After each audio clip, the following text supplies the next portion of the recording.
Hello అందరికీ welcome back to Anu KR blogs. నేను మీ అనురాధ. ఈరోజు మన ఛానల్లో రెసిపీ వచ్చేసి ఆనియన్స్తో మరియు గోధుమ పిండితో పరాటా రెసిపీని చూపించబోతున్నాను. చూస్తుంటేనే చాలా యమ్మీగా కనిపిస్తుంది కదా. ఇంకెందుకు ఆలస్యం, ప్రాసెస్లోకి వెళ్ళిపోదాం. వీడియో చూడబోయే ముందు నా ఛానల్ని సబ్స్క్రైబ్ చేసుకోవచ్చు కదా. ఇంకా ప్రాసెస్లోకి వెళ్ళిపోదామా. ముందుగా ఒక మిక్సింగ్ బౌల్ తీసుకొని అందులోకి 1 కప్పు వరకు గోధుమ పిండిని యాడ్ చేసుకోవాలి. ఇది విడిగా షాప్లో కొనుక్కున్న పిండి. మీరు మిల్లులో పట్టించుకున్న పిండితో కూడా ఈ రెసిపీని చేసుకోవచ్చు. ఇప్పుడు ఇందులోకి ఒక 1/2 టేబుల్ స్పూన్ వరకు జీలకర్రని యాడ్ చేసుకోవాలి. 1/2 టేబుల్ స్పూన్ వరకు ఉప్పుని కూడా యాడ్ చేసేసుకొని కొద్దిగా వాటర్ని వేసుకుంటూ పిండిని మొత్తాన్ని కలుపుకోవాలి. పిండి గట్టిగా కాకుండా చపాతీ ముద్ద కంటే కూడా కొంచెం సాఫ్ట్గా ఉండాలి. పిండిని మంచిగా కలిపేసుకొని ఒక 10 నిమిషాల పాటు పక్కన ఉంచుకుందాం. ఇప్పుడు ఇంకొక చిన్న బౌల్ని తీసేసుకొని అందులోకి నేను సన్నగా తరుక్కున్న ఆనియన్ని వేసుకుంటున్నాను. వీలైనంత సన్నగా తరుక్కొని తీసుకోవాలి. బౌల్లోకి వేసుకున్న తర్వాత చేత్తో కొద్దిసేపు నొక్కి తీసుకున్నామంటే రెబ్బలుగా సపరేట్ అయిపోతాయి. ఈ విధంగా ఉన్నప్పుడు ఇందులోకి 1/2 టేబుల్ స్పూన్ వరకు పసుపు, రుచికి సరిపడ ఉప్పు, మనం పిండిలో కూడా వేసుకున్నాం కాబట్టి చూసుకొని ఇక్కడ యాడ్ చేసుకోవాలి. 1/2 టేబుల్ స్పూన్ వరకు కారం, జీలకర్ర పొడి, గరం మసాలాని కలిపి 1 స్పూన్ వరకు యాడ్ చేసుకున్నాను. కొత్తిమీర తరుగుని కూడా యాడ్ చేసేసుకొని మొత్తం ఒక్కసారి మిక్స్ చేసుకోవాలి. ఇంకా మనం ఏ స్పైసెస్ని కూడా యాడ్ చేయాల్సిన అవసరం లేదు.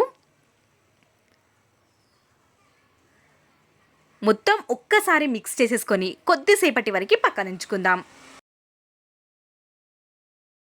మనం కలిపి పెట్టుకున్న పిండి కూడా బాగా సెట్ అయిపోయి ఉంటుంది. చూస్తున్నారు కదా, చేతికి కొంచెం ఆయిల్ని అప్లై చేసుకొని ఇంకా కొద్దిసేపటి వరకు పిండిని మర్దన చేసుకోవాలి. పిండి ఈ విధంగా ఉండాలి. ఇప్పుడు పిండిని 2 పార్ట్స్ లాగా డివైడ్ చేసేసుకొని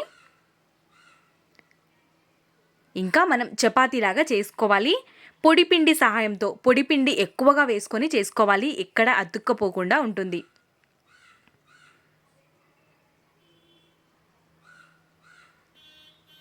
మరీ పల్చగా కాకుండా మందంగా కాకుండా మీడియం సైజులో ఉండే విధంగా చూసుకోవాలి. చూస్తున్నారు కదా, ఈ విధంగా ఉన్నప్పుడు మనం చపాతీ పైన కూడా 1 స్పూన్ వరకు ఆయిల్ని వేసేసుకొని ఆనియన్ స్టఫింగ్ని పైనుంచి వేసుకోవాలి.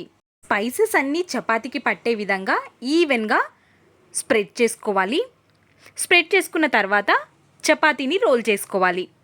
ఇప్పుడు ఈ విధంగా ఉంచేసి మధ్యలో నుండి చాకుతో కట్ చేసుకొని తీసుకోవాలి. 2 పార్ట్స్ లాగా డివైడ్ చేసుకోవాలి. మధ్యలో ఆనియన్స్ కూడా కట్ అయిపోతూ ఉంటాయి. ఈ విధంగా 2 పార్ట్స్ లాగా డివైడ్ చేసేసుకొని ఇక్కడ చూపిస్తున్న విధంగా రోల్ చేసుకోవాలి. స్టఫింగ్ అనేది బయటికి రాకుండా ఈ విధంగా స్ట్రెయిట్గా పెట్టేసి రౌండ్గా చేసుకున్నామంటే మనకి పరాటా చేసుకోవడానికి పరాటా షేప్ అనేది వస్తుంది. ఈ విధంగా చేసేసుకొని పక్కనుంచేసి ఒక్కొక్క దాన్ని పొడిపిండి సహాయంతో చపాతీ కర్రతో లైట్గా నొక్కి తీసుకోవాలి. మరీ గట్టిగా చేసామంటే మనకి పొరలు అనేవి విడిపోతాయి. కాబట్టి లైట్గా ప్రెస్ చేసుకొని తీసుకోవాలి. చపాతీ కర్రతో కాకుండా మనం చేత్తో కూడా లైట్గా స్ప్రెడ్ చేసుకొని తీసుకోవచ్చు. చూస్తున్నారు కదా ఎంత బాగా వచ్చిందో. ఇంకోటి కూడా అదే విధంగా చపాతీ కర్రతో కాకుండా చేతికి కొంచెం ఆయిల్ని అప్లై చేసేసుకొని ఈ విధంగా నొక్కుకొని తీసుకోవాలి. స్టఫింగ్ని కూడా ఈవెన్గా స్ప్రెడ్ చేసుకుంటే సరిపోతుంది. ఇప్పుడు వీటిని మనం నెమ్మదిగా కాల్చుకొని తీసుకోవాలి.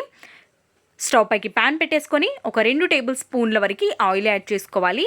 మీరు ఆయిల్కి బదులుగా నెయ్యితో కూడా కాల్చుకోవచ్చు. నెయ్యితో కాల్చుకుంటే చాలా బాగుంటుంది రుచి. ఇప్పుడు మనం చేసుకున్న ఆనియన్ పరాటాని ప్యాన్ పైకి వేసేసి అప్పుడే టర్న్ చేయకుండా కొద్దిసేపు ఆగి కొంచెం కాలిన తర్వాత ఇంకొక సైడ్కి టర్న్ చేసుకొని తీసుకోవాలి. చూస్తున్నారు కదా, పొరలుగా చాలా బాగా వచ్చింది పరాటా.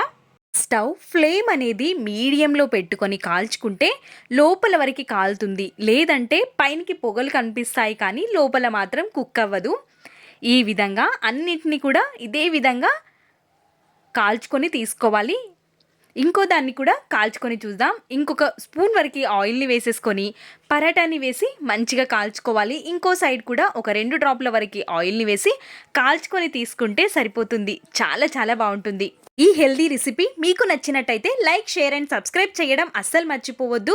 నూనెతో కాకుండా నెయ్యితో కూడా కాల్చుకున్న చాలా చాలా బావుంటుంది ఈ రెసిపీ. తప్పకుండా ట్రై చేయండి. ఇలాంటి మరెన్నో రెసిపీస్ మన ఛానల్‌లో ఉన్నాయి. కాబట్టి అను కేఆర్ వ్లాగ్స్ ఛానల్‌ని విజిట్ చేయండి. నా ఛానల్‌లో నా వీడియోస్ అన్నీ చూడండి. మీకు నచ్చితే నా ఛానల్‌ని సబ్స్క్రైబ్ చేసుకోండి. Thanks for watching.